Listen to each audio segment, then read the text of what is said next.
Muy buenas tardes a todo el público de RZ Radio. Continuamos con nuestro programa de Renacer Personal, que es el programa de temas de psicología. Hoy hablaremos de una temática muy importante que se llama las relaciones comunicativas. En este tema aprofundiremos las situaciones de la comunicación, que muchas veces es algo fundamental en nuestras vidas. Ahora, primeramente daremos a conocer qué son las relaciones interpersonales. Las relaciones interpersonales es algo propio e innato del ser humano, porque nosotros siempre estamos en grupos, en relaciones familiares, sociales, de estudio, de trabajo. Entonces la persona generalmente no está nunca sola. Ahora, pero estas relaciones, para que sean eficaces, para que sean buenas y adecuadas, tiene que haber diversos factores, que son la empatía, el respeto y la confianza.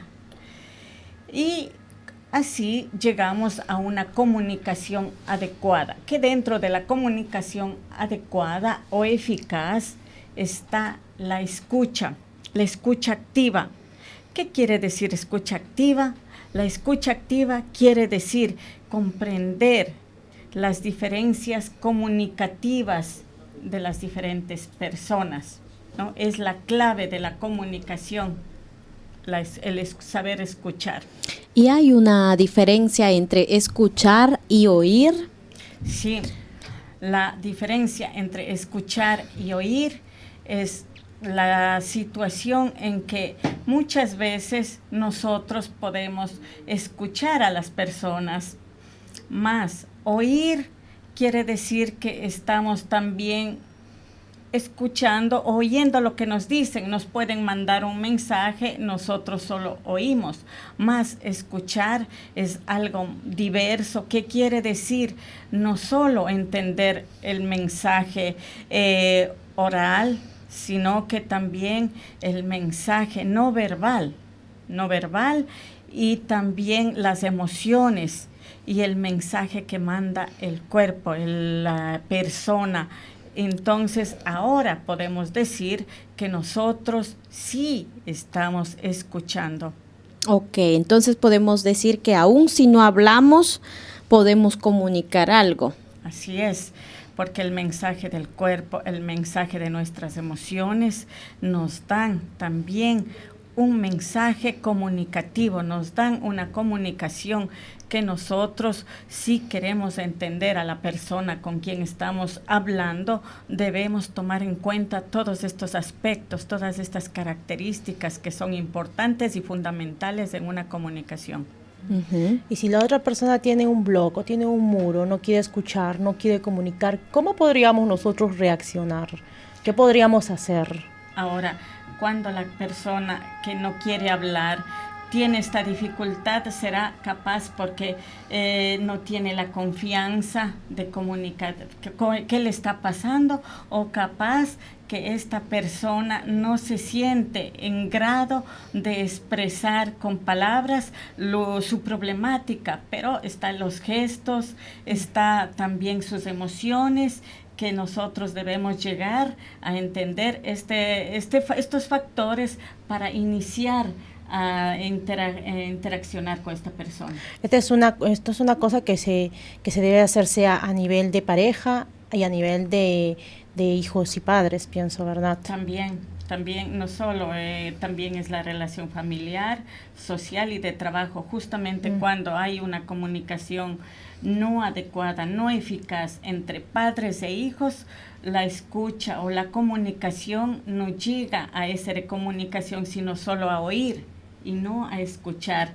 Entonces nosotros debemos llegar a escuchar qué mensaje nos está mandando nuestro esposo, nuestros hijos o también nuestros amigos, entender de una manera más clara y precisa. Yo creo que la mayoría de padres en la cual nosotros creo nos equivocamos es el no escuchar, creo, a nuestros hijos, ¿verdad? Así es, porque muchas veces nosotros nos limitamos solo a oír lo que dicen, oír, pero entre nosotros entra por nuestros oídos, pero ahí queda. No le prestamos la atención al mensaje capaz que él está transmitiendo, el mensaje no verbal, con su silencio, con sus emociones, capaz de estar aislado, enojado, o también transmitiendo su inseguridad, ¿no? Entonces nosotros debemos tratar de llegar a entender todos estos aspectos comunicativos. Claro. Y otra cosa que ahora me hicieron recordar, nosotros podemos tener en una comunicación dos comunicaciones. Una podemos decir, por ejemplo, cuando te preguntan ¿cómo están? Nosotros siempre tendemos a responder que estamos bien, pero puede ser, por eso pienso que es importante poder entender el lenguaje no verbal, porque nosotros podemos decir que estamos bien, o nuestros hijos o nuestros padres pueden decir que están bien, más las acciones, la actitud y las emociones que transmiten están totalmente en contrario a lo que uno habla o lo que uno dice. Entonces pienso que sea en este caso, ¿cómo nos tendríamos que, porque es muy grande, nosotros como seres humanos nos comunicamos de muchísimas formas, ¿no? Entonces, ¿cómo podemos gestionar, por ejemplo, si alguien nos dice o sabemos que en nuestra casa algo no está cuadrando bien, porque vemos la comunicación no verbal, pero en el comunicarnos no se nos dice? Ok. Ahora, cuando no hay una comunicación verbal clara y precisa de parte de la otra persona, nosotros debemos, pero mirar, también estar atentos a los gestos, a las emociones. Por ejemplo, alguien dice, estoy bien, pero le vemos que está guardando, mira el suelo, que evita la mirada directa, debemos ya intuir que algo no va. Entonces, esta es una comunicación no verbal. Debemos estar atentos a todo este tipo de comunicación y llegar, más que nada, sin el prejuicio de decir, de juzgar qué hiciste, no, sino que llegarle a dar una escucha, pero activa, estarle cerca, ser más atentos a lo que nos quieren decir. Uh-huh. Y me hace recordar entonces a los primeros 3 factores que eran empatía, que pienso es uno de los factores que tenemos que usar en este tipo de situación, respeto, porque cada cual de nosotros tiene una diferente manera de hablar. Por ejemplo, con nuestros familiares hablamos de una manera, en nuestro trabajo hablamos de otra, con nuestros amigos una manera más informal. Entonces es como nos comunicamos de diferentes maneras. Puede ser también que tengamos diferentes personalidades en diferentes ambientes. No son diferentes personalidades, son diferentes modos de gestionar nuestra comunicación. Justamente en el trabajo gestionamos de un modo diverso, depende del contexto, depende del ambiente donde estamos. En casa es un ambiente más familiar, donde nosotros generalmente exprimimos nuestras emociones con mayor fuerza, nuestras iras, nuestras inseguridades, el grito, la rabia, pero también ahí es donde debemos llegar a tomar más atención en lo que se está comunicando. Claro, yo creo que con las personas externas, sean los amigos o colegas de trabajo, tenemos un cierto límite, ¿no? Uh-huh. De lo que es confianza, empatía y respeto. Pero en casa es más reforzado esto, sea la confianza y la empatía, porque logramos nosotros exprimir todos nuestros sentimientos, lo que pensamos, sea malo o bueno, ¿no?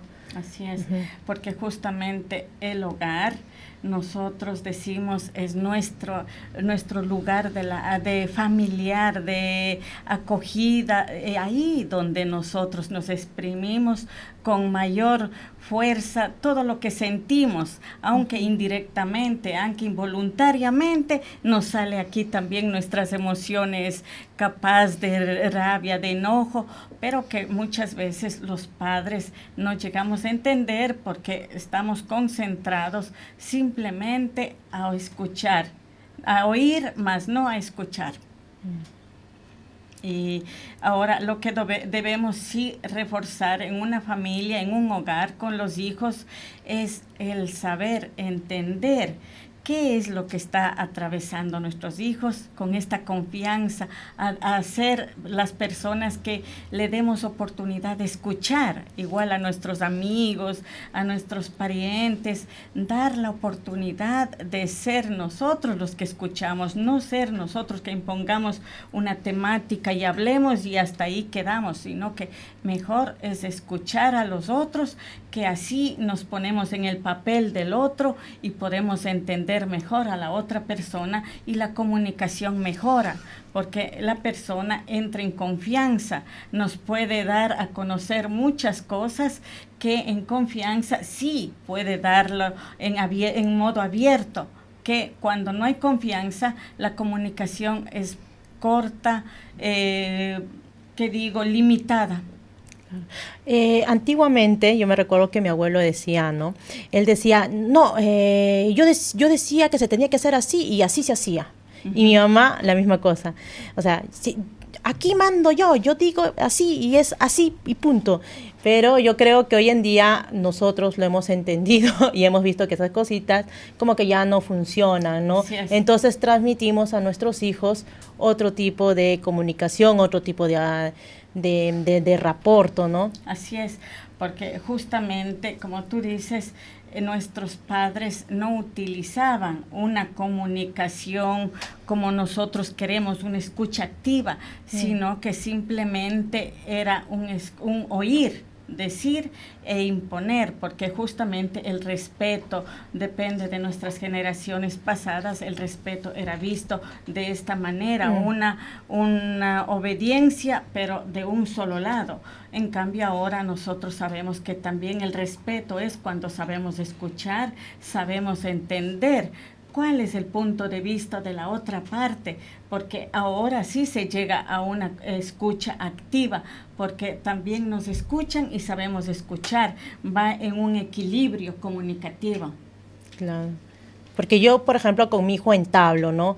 Lo que yo quizás con mi mamá, la confianza que haya tenido, no era tan abierta, y quisiera quizás con mi hijo que fuera abierta, que él pudiera contar a mí todo lo que le pasa, qué le sucede, sus ideas, ¿no? A futuro, en el preciso momento en el cual le esté pasando algo. Entonces, yo creo que hoy en día nosotros debemos trabajar bastante en lo que es la empatía, el respeto y la comunicación. Y saber escuchar. Saber escuchar es la base de todo, porque la escucha activa es lo que nosotros realmente salvará una comunicación en respeto, como tú dices, en respeto, más que nada confianza, y también en una obediencia que será más fructífera, ¿no? Porque cuando hay respeto, hay confianza y también hay una obediencia de parte de los hijos. Pero para llegar a todo esto, lo importante es que seamos nosotros quien cambiemos este método de comunicar, sabiendo escuchar a los demás, no solo a nuestros hijos, sino a todas las personas, dar nosotros una escucha activa, sabiendo entender a los demás, poniéndonos en el papel de los demás y entendiendo qué nos quieren decir. Que solo así nosotros llegaremos a tratar de que esta comunicación entre todo nuestro medio sea una comunicación que llegue a un beneficio y más que nada un equilibrio y bienestar personal, relacional y social. Y otra cosa, podemos decir que, por ejemplo, cuando nosotros decimos algo, hay diferentes maneras en las cuales nosotros podemos decir y podemos tener un feedback, una respuesta diferente, porque nosotros decimos muchas veces, como dijiste algo, por ejemplo, en casa dijimos, damos más amplitud, por ejemplo, a nuestras emociones, ira, enojo, lo decimos casi sin filtros, ¿no? Sin tener en cuenta a los demás. Entonces, sería importante poder, por ejemplo, entender cuando nosotros hablamos o decimos, porque no sé si hay diferencia entre estas dos situaciones, en hablar y decir, y cuál sería mejor la que podemos utilizar para obtener una mejor comunicación y de consecuencia una mejor relación. Ahora, el hablar, sí, justamente nosotros expresamos nuestro punto de vista, nuestra opinión, lo que pensamos, sentimos, pero el decir cómo llegamos a esta comunicación es fundamental, porque nosotros podemos llegar de un modo equivocado, imponiendo, haz esto, arréglame esto, que también es una comunicación, pero es esta imposición que nosotros sí lo decimos del mismo modo. Por favor, álzame esto, me podrías hacer el favor de traer esto, que llegue el mismo mensaje y la persona que recibe el mensaje también lo ve de una manera más serena, más tranquila, y capaz que ella también, esta persona, inicia a comunicar en manera serena, tranquila, que eso es lo que se trata, de llegar a una comunicación equilibrada. No solo nosotros imponer o tratar de sacar todas nuestras emociones a modo nuestro, sino que pensar primero en las otras personas. Muchísimas gracias por toda la explicación. Gracias porque ha sido de mucha utilidad de poder entender que nosotros no tenemos solo que oír, más escuchar, poder tener es importante muchas veces estar en silencio y poder escuchar activamente para entender las diferencias entre la comunicación verbal y no verbal, y también la importancia entre hablar y decir, ¿no? Muchas veces nosotros parecen sinónimos, pero hay una gran diferencia en la manera en la cual nosotros nos expresamos, va a tener una respuesta y un feedback totalmente diferente. Así es. Y esto es todo por hoy. Les agradecemos esta temática. Espero que el mensaje haya sido algo productivo, porque esto nos llega a todos, todos comunicamos, todos hacemos uso de la comunicación, tanto puede ser activa, escuchar, oír. Entonces es algo importante, especialmente dentro de las familias, dentro de las amistades, dentro de nuestro trabajo, saber haber unas buenas relaciones y unas buenas comunicaciones. Gracias a ustedes.